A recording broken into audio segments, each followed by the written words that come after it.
Hello, everybody, and welcome to the week that really was with John McGurk and Sarah Ryan for this week ending the 23rd of August, 2024. A week, Sarah, that I have to begin with the most humble and contrite of apologies for the catastrophic error I made in last week's podcast. People who watched may have heard me refer to an Olympian by the name of Eric the Eagle, but describe in some detail the feats of a different Olympian, a guy called Eric the Eel, Eric Musambani, who was, of course, a swimmer in the 2000 Sydney Olympics. I got the feats correct, but the name wrong, and I'm very sorry for that. And I'm very grateful to all the people who kindly pointed it out, including the one or two people who got legitimately outraged and sent me quite an angry email about getting it mixed up. But you'll have that. So I just want to say, I'm sorry, we got that one wrong. Sarah, how's your week going? My week's fine. I'm still in Greece, so I'm Eric the Eel, whatever. I'm still in 36 degrees, so I'm happy. Yes, the endless holiday, which shows you, to be honest with you, because the week has been, it's been quite a slow news week. And I think, when we have a podcast called The Week That Really Was, and you're expected to talk about what happened during the week, not a whole lot of significance happened. Some things happened, I think, were quite significant, and I think we should talk about them. But they weren't maybe immediately obviously significant. And one of those things was that Simon Harris got involved in a kind of a minor public spat, not a spat so big that you would notice it, but a public spat nonetheless, with Stephen Donnelly, the Minister for Health. And he was criticising the Minister for basically his comments around the release of a report into a paedophile called Michael Shine. And this put a thought in my head, Sarah, that I wanted to put to you, which is, there's obviously, people are saying, the Irish Times reports, as we're recording this, that the opposition parties are preparing for an election in November. But everyone is kind of assuming that it's a government versus opposition election. Sinn Féin on the one hand, Fianna Fáil and Fine Gael on the other hand. And it'll be the government versus the opposition. But isn't there a real risk that this election, from the government's point of view, will end up being the government versus the government? Like, how do Fianna Fáil and Fine Gael run an election campaign where they're going to actually be fighting each other for the last seats in a whole bunch of constituencies in the country, while at the same time fighting the opposition? I mean, do you think that's something that they can do? And like, you've been knocking around enough campaigns, would this be worrying you if you were in the government camp? Yeah, I mean, it's a tricky one, and I think Micheál is going to tread lighter this time because he got so much flack last time for, making the campaign about Fine Gael, how he wouldn't go in with Fine Gael, and then he did anyway. But at the same time, you have to set out your stall. And I think that Fine Gael are doing a better job already at differentiating themselves and like throwing a few punches here and there. I don't know how you do it to such an extent, for it to be valuable but for it not to damage the entire coalition itself.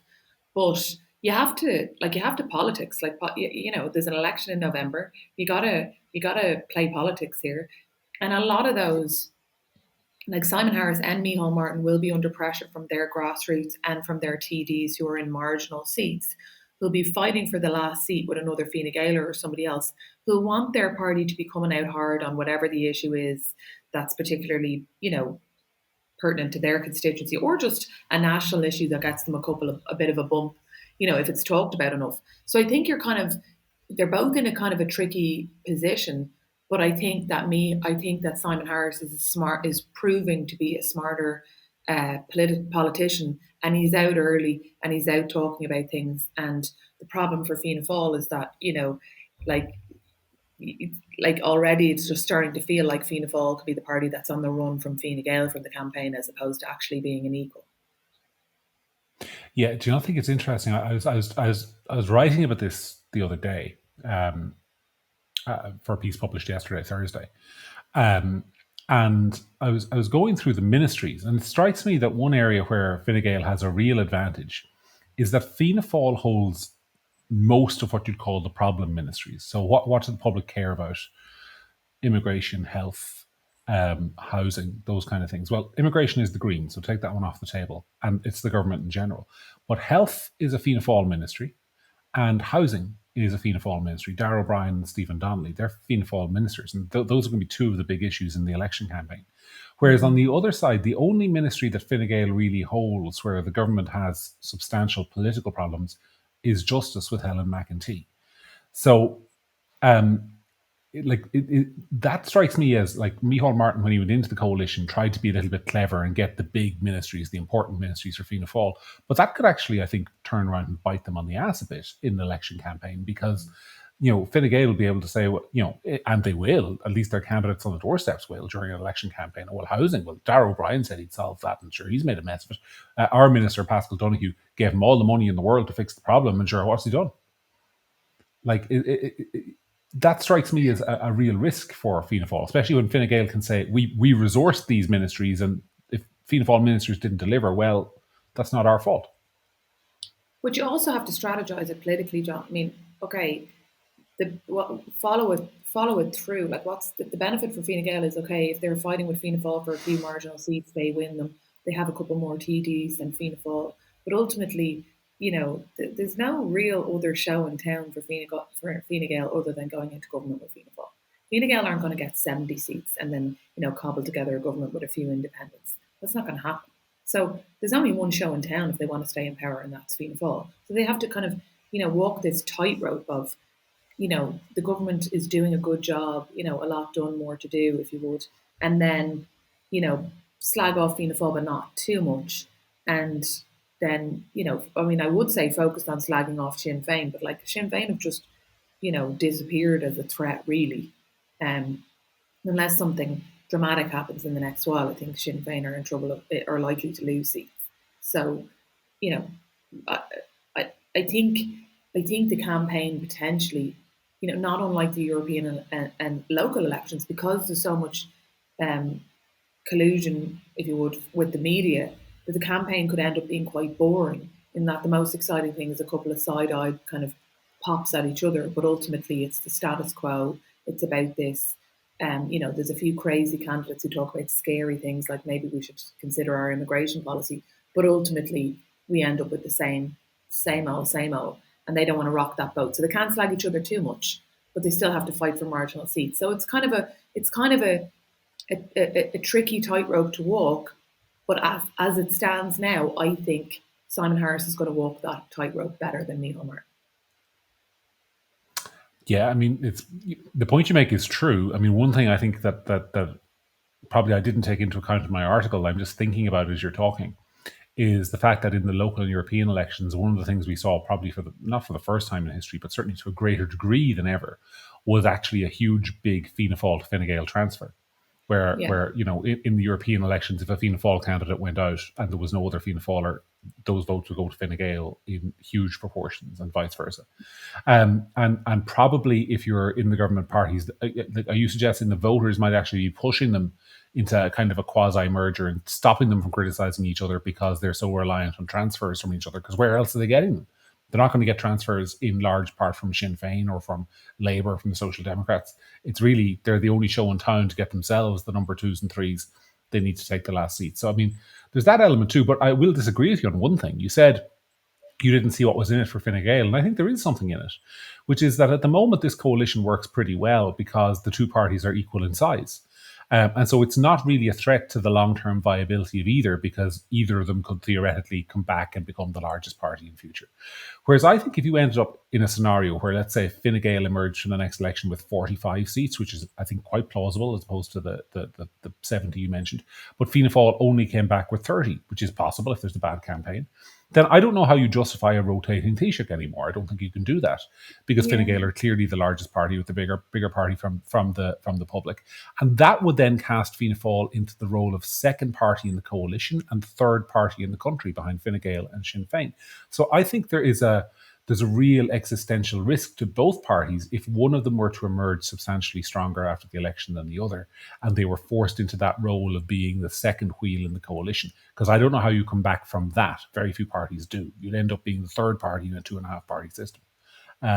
So I do think there's a bigger risk to them from each other than I think you were accounting for. But you feel free to tell me I'm wrong about that.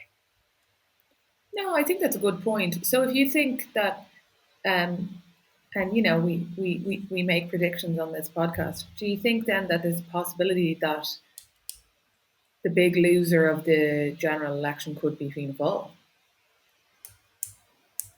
I have no idea. For all I know, it could be the other way around, where Fianna Fáil get 45 seats and Fine Gael get 30. But if I had to guess, I think it will probably be. I think Simon Harris is a better campaigner than Micheál Martin. Yes, I do. And I think And Fine Gael have more energy behind them. I would agree with that as well.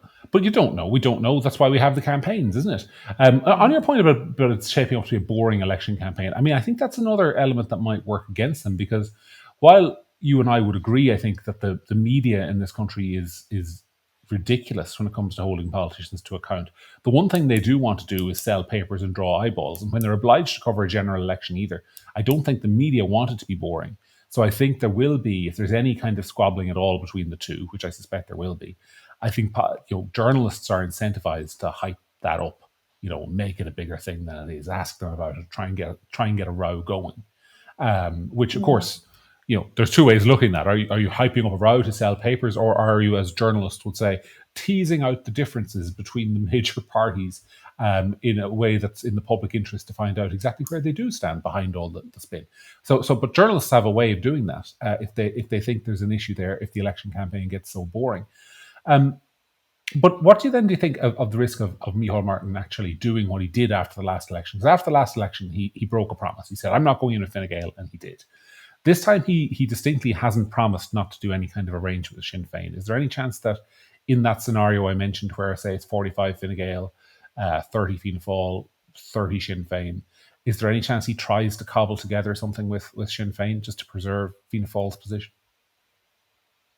I mean, never say never. But I think that there'd be a lot of people. Well, I say this, there's a lot of people I know who'd be really uncomfortable with Fianna Fáil going into government with Sinn Féin. However, there's a lot of people I knew in Fianna Fáil who were really uncomfortable with the idea of Fianna Fáil going into government with Fine Gael, and they forgot all about that really fast. So I don't know is the answer to that, but I think that Micheál will be shrewd enough to know that if in your scenario it's 30 and 30, you've still got a long ways to go to get a majority there. And I think cobbling together something with Sinn Féin and others to make up the numbers would be really, really, really volatile and fragile. And a lot of those Sinn Féin TDs, with due respect to them, the ones that get elected, government is hard. Like it's hard to go back to your constituents and say, like we didn't get everything we wanted, because there's always this misunderstanding where you make these promises, but you make these promises on your own party, right? And then you go in and you do a program for government with another party, and you horse trade over things, and you win some and you lose some.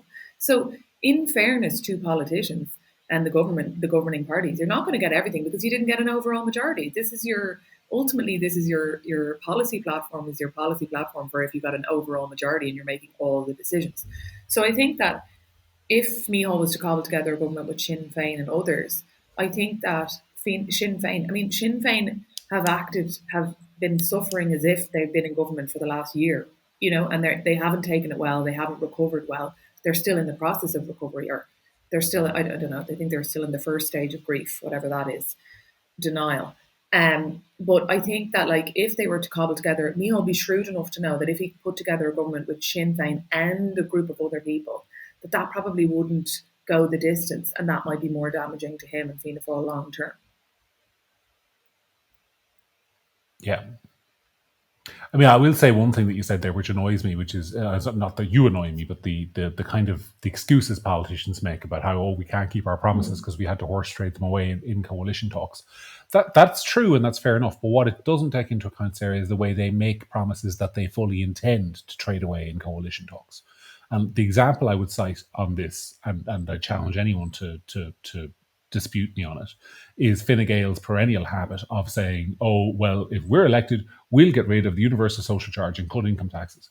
No, you won't. The whole reason you're making that promise is so you can horse trade it away in coalition talks and say, "Oh, look, we've given up this now, so you can give up whatever madcap scheme we don't like." And politicians are very guilty of that. And by the way, Sinn Féin will do it. Sinn Féin will, when they're elected and they end up going into government, it will be the promises they made that were quite popular, but they know are very difficult to implement, like an enormous wealth tax, that will go in those coalition negotiations. So there's a degree of cynicism involved in our proportional representation system that I don't like, and I don't think you get in Westminster, because whatever you might say about Keir Starmer and the Labour Party, and I wouldn't say very much good about their record so far, they have been doing what they actually promised to do in their manifesto. And the manifesto over there is a sacred document. Like, governments are held to it. And in fact, if a promise is in a political manifesto, then there's a 3-line whip, and it's rushed through Parliament, and it's accepted because the people voted on it. Whereas in Ireland, our system of horse trading is just exploited by the most cynical feckers in our system, constantly, over and over again. No? So are you telling me that you don't think that politicians in Ireland have heartfelt beliefs and ideological positions that they remain committed to for their entire political careers? Is that what you're trying to suggest? I know. Well, it's more than that. It's more than that, because it's there's a cynicism of adopting a position that you don't really believe in. Okay, loads of politicians do that. Look at the abortion referendum. But then there's the cynicism of promoting a position that you don't really believe in, that you also never intend to implement, because you can just say, "Oh, we had to give that up in the coalition negotiations." So there's an extra layer of cynicism on top of the cynicism you're referring to that I'm identifying. But yes, perhaps I'm being a little bit too idealistic. Anyway.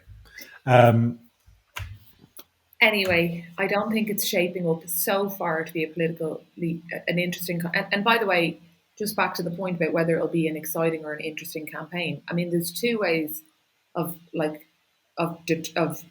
explaining or describing whether a campaign is interesting or not. Like, interesting can be, two politicians start fighting over whatever. The battle of this, and one's up a poll, and they have an argument in the street, and that's not very exciting for the rest of us, because it's entertainment or whatever. Then there's another way that a campaign can be interesting or not interesting, and that's about. I mean, ultimately, a campaign is a conversation between the public and the political establishment about who we are, who we want to be, what we want to do better, what we want to do the same, and so.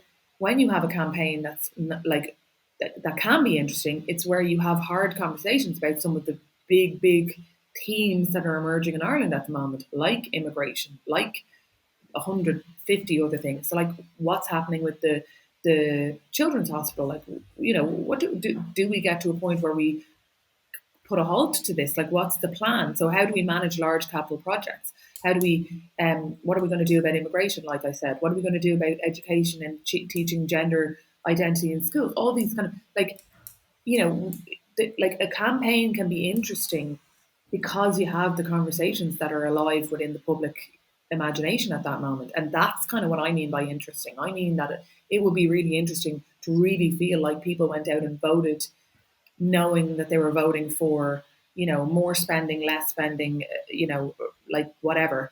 And I feel like in the local European elections, the media did a lot of work to dampen those conversations down, if not eliminate them at all. And that would be the thing that I would find uninteresting. Well, it's funny you should say that, Sarah, because this business of campaigns being interesting and talking about issues people are interested in and all the rest of it. I'd say two things to that. I mean, first of all, the issues that people are interested in sometimes aren't often the big issues, and there's not much you can do about that. But secondly, there's what I talked about on this podcast last week, which is the government and politicians in general's habit of running away from the big issues that are important to talk about nonsense. So this week we had Norma Foley, not this week, Thursday.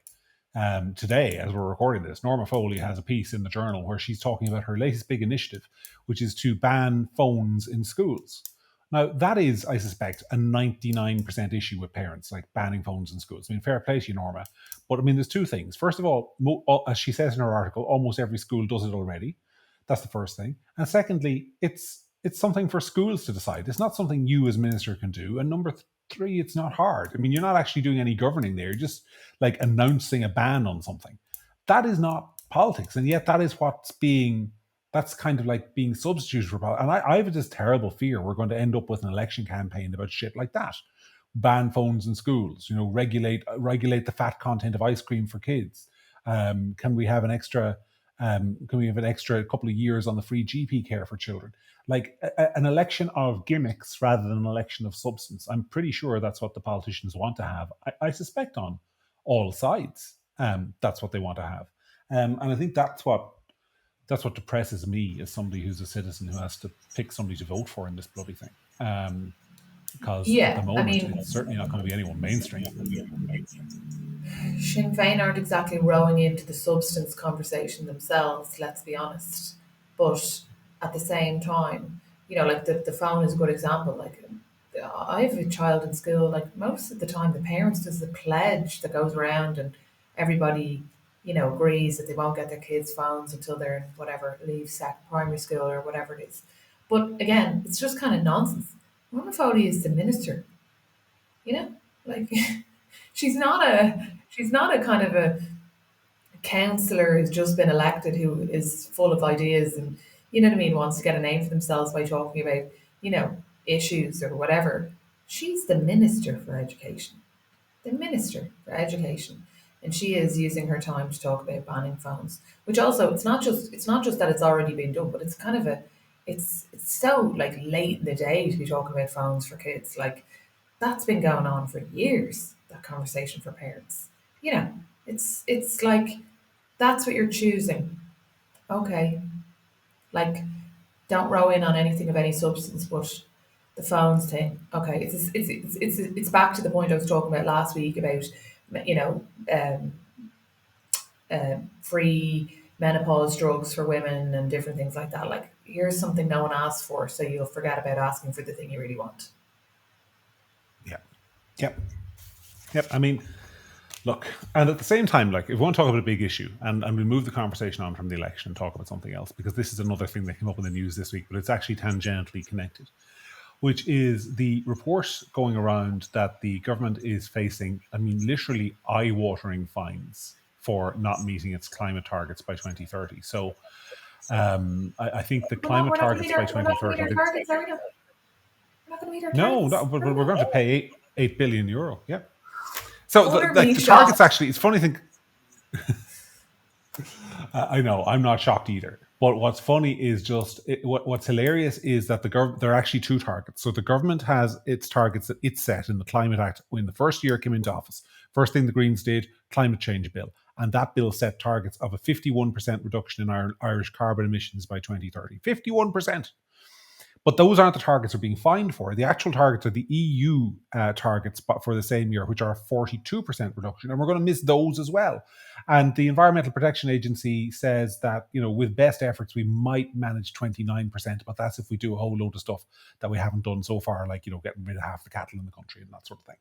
So, I mean, the government is facing, like, 8 billion quid's a lot of money. We often talk here about, like, how there are problems with people not understanding big numbers, and sometimes people think 300 400 million is an enormous sum of money when it isn't in the context of the government.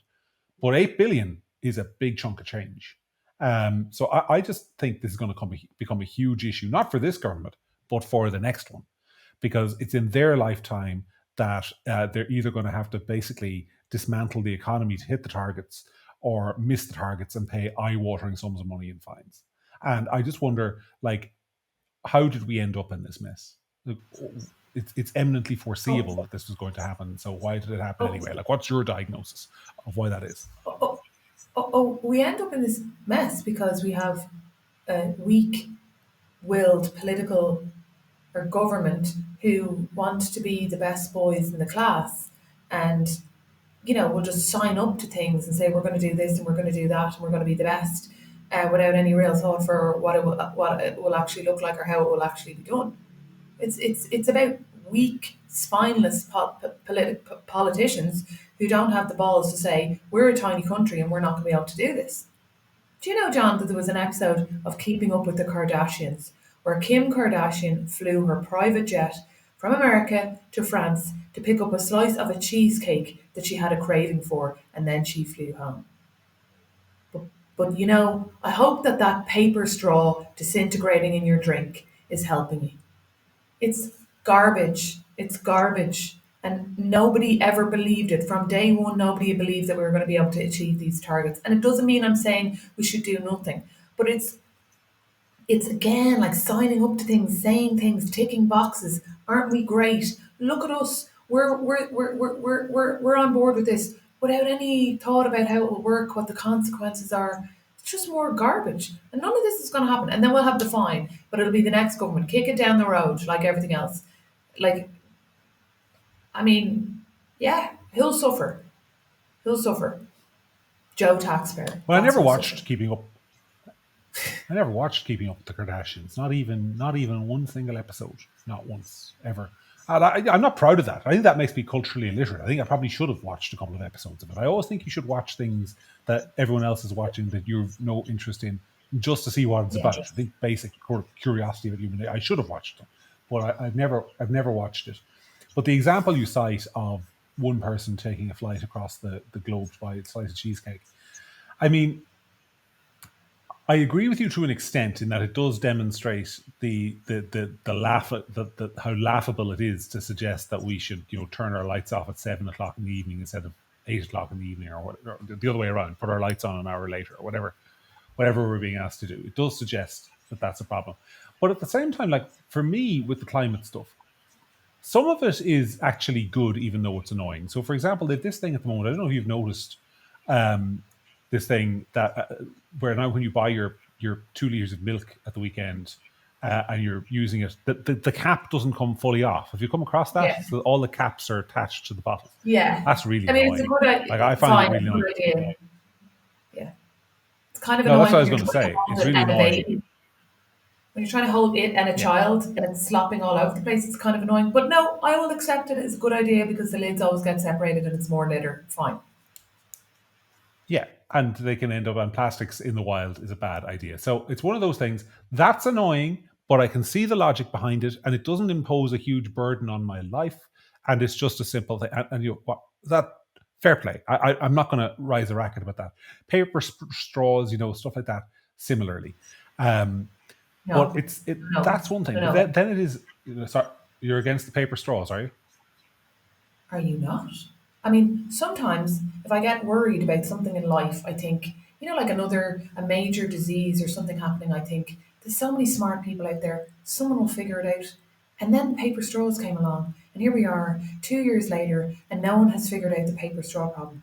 I actually am in Greece right now, and it's 36 degrees, and I don't ever want to come home. And a large part of the reason why I don't want to come home, John, is 2 words: plastic straws. Everywhere you go, it's wonderful. It's not falling apart in the drink. It's not flopping over. When you have kids, they drink smoothies and stuff at a speed of glacial pace, and the whole thing is falling apart, whatever. So, no, we have finally found something. I object to paper straws, and I'm furious at mankind for not having figured out an alternative yet. See, now this is like the octopus thing. No, you see, I think, you see some poor seal somewhere with a plastic straw stuck up his nose. I mean, I don't think your convenience is worth that, to be honest. I'm going to fly the green flag on this one. I don't think your convenience is worth that. Poor seal or walrus or something going around wondering what that You're upset with me because I've sent you photos. You're upset with me because I've been sending you photos. She's been sending me, for the people viewing, she has been sending me pictures on WhatsApp, snuff movies of octopuses. And she consumes them. Hannibal fucking Lecter of Greece is what you are. Anyway, the point is, while we may have a difference of opinion on the nature of straws, there are things I think we both agree. I mean, we're agreed on the bottle caps, for example, that are fine, that are good, that make logical, common sense. And then there is the idea that we can fix the planet by moving everybody over to electric cars. Which is just insane. I mean, you look at the amount of cobalt that is required for their batteries and where that comes from. When you look at the amount of energy it takes to build, weld, and put together a windmill before putting it in the ground, and how many years that thing has to be there before it pays back the energy we actually invested to construct it, and so on. And there's the fact that we're distorting the economy all the time. Like when you are making an electric car cheaper compared to a motorized alternative, which is what the government is doing. I mean, it's giving you subsidies of up to $3,500 to buy an electric car. It's subsidizing the banks to offer reduced loan rates for electric cars. And I'm only using cars as an example. At the same time as taxing up internal combustion engine cars, you're distorting the economy. You're making sure the country is paying more as a whole for cars than it was 5 years ago, which has a real cost. And I'm not entirely sure that the benefit of having 100,000 or 200,000 electric cars on the road to our emissions is really sufficient to cover the cost that is being imposed on the economy. And it's clearly not delivering the emissions reductions we even asked for. So, I mean, what are we doing here? What is it that the policy is designed to achieve? And when will it's the one policy, climate change policy, where the people who are in favor of it can never tell you what it is intended to deliver and when it will deliver it by. So they will never be able to tell you, well, our climate change policy will affect the global climate this way by this year. Can't do it. So we're being asked to pay an unprecedented amount of money for an undeliverable scheme with no success metrics at all. There's no metric of success that they will ever accept or will ever give you as our policies have been successful. And I think voters are a fool to fall for it. But they will, but they shouldn't. But there is a metric on the other side, which is that it makes a lot of those measures make poor people poorer, and really, deprogresses their lives, like makes their life harder, makes everything more expensive, makes it harder for them to thrive. And I feel very uncomfortable. And again, like this isn't an climate change thing or anything like that. I'm all for doing things, but I'm very uncomfortable with the idea that decisions are made for a proposed greater good by some political overlords that on the ground are affecting every single item of the cost of living of somebody who's already marginally, poor. And nobody wants to grab that now. A greater good, greater good, greater good, fine. But if you're struggling to put petrol in your car and heat your home and feed your kids and pay all the bills, and you're being frankly bitch slapped left, right, and centre by new costs and new this and new that all the time, I don't think that's right. And now because somebody else signed up to something that was never going to be achievable, that was never going to work, you're going the Joe taxpayer and people who are not wealthy are going to have to shoulder a cost for a fine for something they never signed up to. I think that's not right. I think that's really, really wrong. Yeah. I mean, the thing is, the targets have been chosen as well. I mean, they're not even realistic. I mean, so the government did this thing where it imposed these targets in law, in Irish domestic law with the climate change bill. It is actually a legal requirement and cannot break the law that the reductions will be 51% by 2030. I mean, first of all, that's an abuse of law because you're putting in a target that you can't achieve and saying it legally must be achieved. I mean, that is just classic political thinking. Well, if we say something must happen, it will happen. That is the thinking, I think, that's behind that. And secondly, that's one thing, because I mean, the next government can simply abolish that act if they want. The whole point is that the idea is they'd be really unpopular if they did. It would be Irish government abandons climate targets. Boo, hiss. But then they signed up to the EU targets, which carry these fines as well, knowing full well that they couldn't be met. And effectively, it is the world's most expensive public relations move, because it's like they got at the time the positive headlines of signing up to the targets, knowing that some future generation would pay the fine when they were missed. So it's kind of like paying 8 billion quid for a press release, but you don't have to pay it for 10 years. So there you go. Like that's how it strikes me anyway. And the Greens should be held to account for it, but they won't be, because their voters think they didn't go far enough, not that they did all this stuff that was bad. Or at least that's what some of their voters seem to think. Anyway, 2 beauty pageants happened this week. One in Chicago, one in Tralee. I was just wondering what your thoughts on those were. What did you think of Barack Obama's return? And did you watch the speeches of himself and his lady wife there from the sandy shores of Greece? I saw a couple of clips. I didn't watch the whole thing. I felt like the clips that I saw made me think, why are you so obsessed with Donald Trump? I mean, I know he's their opponent and everything, but it just seemed a bit kind of, I don't know. There's something about the Democrats' whole convention it's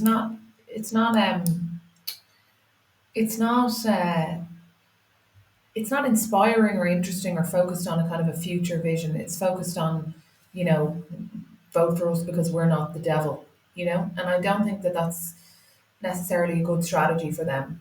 I like Barack Obama. I think he's a good speaker. I've never been a fan of Michelle. I think that she is very overrated. I've always felt that. I think that she's married to a extremely charismatic, bright man, and I don't think she's not my cup of tea, and I've never thought that she's as smart and amazing as everybody makes her out to be. That's just my opinion.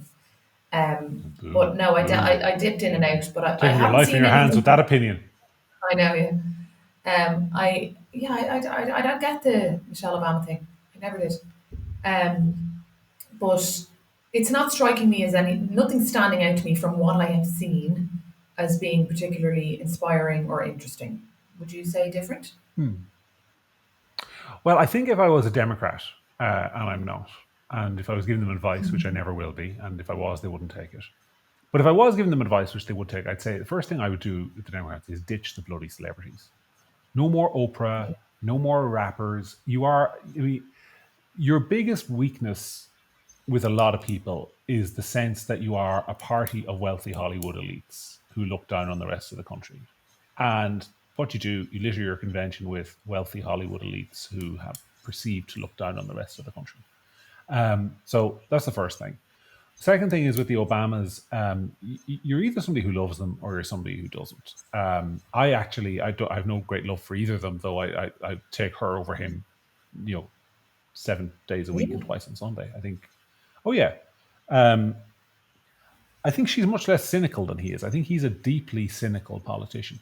I think it's really funny. I wrote about this on Thursday, and the ways in which he is similar to Donald Trump just strike me all the time. This is not. I'm not being critical of Trump here necessarily. I'm saying to all those people who love him and can't see that it's just the same act in a different packaging. I mean, his slogan in 2008 was "Hope and change. Yes, we can." Is Fager Ling, as he said in Dublin, right? How is that in any way substantively or meaningly different from it's going to be so great? We're gonna do so well. We're going to have so much winning that you'll be sick of winning. It's the same stuff. It's the same empty fluff and pablum designed to make people feel good and project what they want onto it. So people look at Obama and they think, oh yeah, he's my kind of guy. He's when he says hope and change, he's thinking of the exact kind of hope and change I'm thinking of. Just as when Trump says there's going to be so much winning, you've got the poor saps on the internet who thinks that means he's going to withdraw the United States from the Middle East when he's not. You project what you want onto him, and he's good at it. But yeah, I think he's a deeply cynical politician who actually accomplished very little as president, bar one health bill that was really a Republican idea. Mitt Romney enacted it in Massachusetts before it was enacted nationally. So yeah. But I think what's interesting is the fact that the Democratic Party is playing this election, I think, very smartly, because you said their whole message is he's the devil and we're normal, and that's what it is. They're trying to say, look, Kamala Harris is a blank slate. Project what you want onto her. She's not Donald Trump. I think that'll work. I think that's pretty good. The problem that they have is that, and the other thing they're trying to do is run her as an outsider rather than the incumbent. So she'll fix all the problems, even though she's already the vice president. But I think the problem that the Republicans have is that Donald Trump feels like an incumbent president. Goes around calling himself President Trump. He's introduced as President Trump. She's running against him. He's been around for so long that you feel like he's been in your life forever, where she's relatively new. So I think all this fire-spitting rage that you get from the right, justifiably, that how can she run as an outsider when she's the incumbent? Well, this is the problem. You've got somebody who's been around for 8 years, constantly in the public eye, versus somebody who's been invisible as vice president. Which one feels newer? Which one feels fresher? I think a lot of voters are going to conclude it's Kamala Harris. But maybe I'm wrong. We have a mutual friend who's been looking at the polls, who is convinced that Donald Trump is going to win this election by more than he won in 2016. I don't think he's right, but he may be, and I could be wrong. I think he is right, but I mean, there's a long ways to go yet. But yeah, I mean, I was just talking to my dad about it earlier on, actually, and I was saying, like, it speaks, it tells you how mad the election is, that Donald Trump got shot a few weeks ago and it's completely moved on. Like, we've completely moved on. The whole agenda's just moved on. Like, he got shot, no? And I thought that night when that happened that it was all over, that he was going to win. And he seems to have, like, he can never help himself. Like, he cannot help himself. He can't hold, it together. But at the same time, there's lots ahead. the DNC, as I said, for Kamala is the high point. This is the high watermark for them. This is their bounce. Like notwithstanding events, I don't think that she's going to do well in a debate, and so I think that this is the high watermark for her. I think she's terrible. Like I think that the media have literally turned her into somebody completely different from what she was a year ago overnight. Like I said before, she was very MIA as a vice president, and the narrative was, and the whispers that you heard back was that she wasn't up to it. And now she's just this creation. But that shows up in a debate, as we know from Joe Biden. You can create all you like that he's fighting fit and healthy, but it shows. And I think that she'll be shown up in a debate. And I think that she's got more problems ahead in terms of potentially being exposed than he does. Well, we'll find out. I'm not going to make any predictions about the debates because I got the last one so horrendously wrong that I'll never live it down. So I don't know. I've no idea. I only vaguely remember her debating when she ran for president in 2020 in the primaries. And I remember she actually, I don't know if you remember this, she went after Joe Biden on stage quite effectively, I think, for, I don't know whether it was sexist comments or sniffing women or whatever it was. That I can't remember, but she did go after him on quite tough grounds on the debate stage, to the extent that people were wondering why he picked her, because she'd been so mean to him in the debate. So I just ask people to think about that, because I don't think she's as hopeless as some people might hope that she is. So we'll find out, though. It'll be interesting, because I agree that she's got a lot of sort of downside risk as a candidate. Anyway, you didn't obviously get to watch the Rose of Tralee. Speaking of pop culture things that you should watch, just so you can understand what way other people are thinking. I've never really had a problem with the Rose of Tralee. I don't think I've ever watched it. I've seen snippets. Really? But I don't think I've ever actually watched it. No. Yeah, I've watched it in obviously we'd never turn RTE on in this house, but like when I've been in other people's houses, mainly my parents' house, while it has been on, I've watched it. And I watched a couple of clips on the internet going around the chat. The main thing I just can't understand Dahi O'Shea. I'm sorry, like I know this is unpopular. I don't mean to criticize anyone or be personal, but I just don't understand how that style of broadcasting is in any way appealing to anybody. He just stands there and goes, how he and does the kind of faux, fake, big, stupid Kerry head on me thing that kind of, if I was from Kerry, would offend me a little bit. I don't understand it. I don't get it. I've never understood the appeal there. And then what always strikes me at the Rose of Tralee is it's this kind of, it's a lovely girls competition. That's what it is. We're there to look at them and go, she's a fine thing now. She's good looking. Is the boyfriend good enough looking for her? Is she doing well for herself? All that sort of stuff. That's what the viewing audience is judging. But the people who are organising it have to pretend that it's something other than that. They have to pretend it's a celebration of the diaspora and the achievements of young Irish women. Do they always have boyfriends? A lot of them do these days. When they do, it's always mentioned on the stage, as I understand it. Weird. When I was young, when I was young, my mother's life ambition for me was that I would become an escort at the Rose of Tralee. So I was like, no, there is no universe in which I'm doing that. But it's a very strange culture. I don't know. I think she thought I think she had this fantasy that they watched it for years, that it wouldn't be a great way to meet a nice potential wife. Maybe, I don't want to speak for the woman. Maybe she just thought it'd be a great week away, but I think she would have been disappointed on both counts. And so, who votes for the winner? How does it work? Oh, there's a panel of judges. There's like 4 people. I think Mary Kennedy, ex of RTE, is on the judging panel. Somebody from one of the sponsors. There's an ex Rose of Tralee on the judging panel this year. I learned this, by the way, from reading about it in the Irish Times last week, rather than from watching. And there's somebody else. So it's like a 4 panel of judges who pick the Rose based on their sense of who the most appropriate candidate is. I don't know how you become the most appropriate candidate. I don't know whether it is the lightness of your laugh, or how good you are at dancing, or how many degrees you have. I have no idea. But they pick the winner based on some obscure criteria. You never thought to enter? You'd have been a good Dublin Rose in your time. And also, I don't understand. There's roses from all over the world. Well, So I think the one criteria on that there is that you have to be able to prove Irish ancestry, which is interesting, given our current debate about citizenship, isn't it? And immigration and gender. It really is. I think it's genuinely fascinating because you have to be able to prove some kind of Irish ancestry. I don't know how that is, whether it's done by birth certificates or DNA tests or what it is, but that's the thing. So they all have Irish sounding names. They all, broadly speaking, have the same skin color. You know, they're Irish diaspora, the ones from overseas. well, it's And I probably think not in long to various be a parts girl of then. yeah, it's an interesting one. It's an interesting one in the context, and I don't think this has been fleshed out in the context of all the debates we have around immigration, like, you know, and what is it to be Irish, and you know, is it an ethnic thing? Is it a racial thing? Is it a civic thing? Is it Yeah. living here?